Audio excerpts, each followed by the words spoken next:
We've had it for quite literally months at this point, but the V30 only just recently went on sale in most markets. It's easily my favorite LG phone ever made, but it isn't perfect, and those imperfections could make or break the deal for you.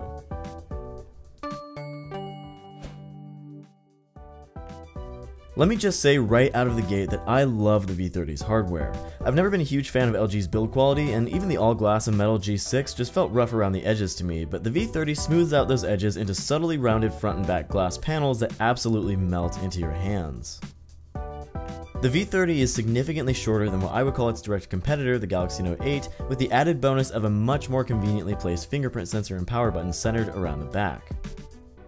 LG has made a name for itself in recent years for its spectacular DAC built into the 3.5mm headphone jack, and the V30 is no exception. This is easily the best audio experience you can get out of today's phones, even with USB-C in mind. Unfortunately, the bottom firing speaker is just average at best, but it's a compromise that I'm willing to make for that incredible DAC. Now, there's been a lot of blowback about the V30's display, which is LG's first take on OLED in a while, and I've got to say that I personally find most of these complaints overblown. That's not to say that the display is perfect. It isn't as vibrant as a Samsung panel, there's a lot of color shifting, and the backlighting is pretty uneven, which can result in a weird textured effect on plain backgrounds. The only thing I've really had an issue with is Burnin. You've probably already heard about this on the Pixel 2 XL, which uses the same display, but for me it's a pretty big deal.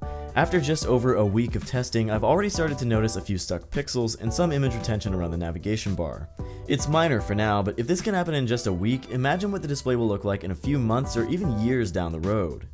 Don't let that scare you away too quickly though. Your warranty is there for a reason, and LG is even giving you an extra year on that warranty free of charge.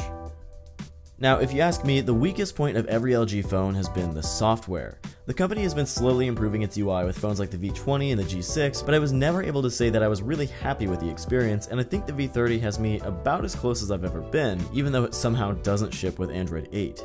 The stock launcher is still frustrating to use, so much so that I've been using a third-party launcher in its place, because even if you set up the app drawer to sort in alphabetical order, it still places newly installed apps at the end of the list, which drives me absolutely insane. And while I appreciate the option to scale apps to fit the V30's 18:9 aspect ratio, I really wish there were a way to make it the default option, because really, who's gonna leave an app in 16:9 on this phone? Small gripes aside though, this phone still feels pretty close to stock Android, albeit with a few LG tweaks. Fans of the V10 and V20 will notice the removal of the small second screen above the main display, which has been replaced with a floating software bubble. This is the kind of feature that I immediately turn off on phones like the Galaxy Note 8, but I actually really like the added convenience it brings on the V30.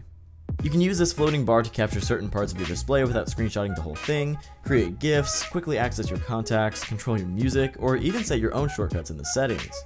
You can move the bubble out of your way when you're not using it, or even get rid of it entirely, and I think this is a much better approach than LG's earlier attempts at a dedicated secondary display.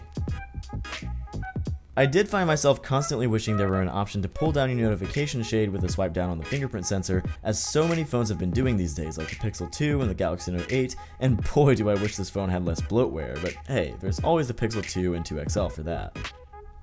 So how about the cameras? LG made a pretty big deal about the V30's camera experience, touting a crazy amount of professional video controls on top of its already expansive manual photo controls. The primary camera is plenty capable, and the wide-angle lens has been improved to show less harsh distortion around the edges, which makes it great for landscape shots, but I really don't like LG's image processing. Everything is over-sharpened, and there's a ton of noise reduction that gives a sort of fuzzy and unpleasant look, at least to my eyes. Similarly, this is the last phone in its price range that I'd want to take a selfie with, because compared to just about any other phone, images from its front sensor are fuzzy, soft, and just unimpressive.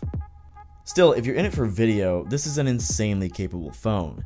Auto mode does a pretty good job on its own, but if you're feeling creative, you can switch the V30 to manual video mode, which gives you full access to settings like focus, white balance, ISO, and bitrate.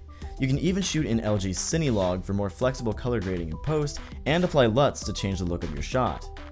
The level of control you have with the V30 is astounding for a cell phone, and makes it an easy choice for anyone who likes to shoot a lot of video on the go. Based on my experience, the V30 is also an easy choice for those in need of a long-lasting battery. Throughout my testing, I never saw less than 4 hours of screen on time with pretty heavy usage, and most days I got closer to 5 or 6 hours.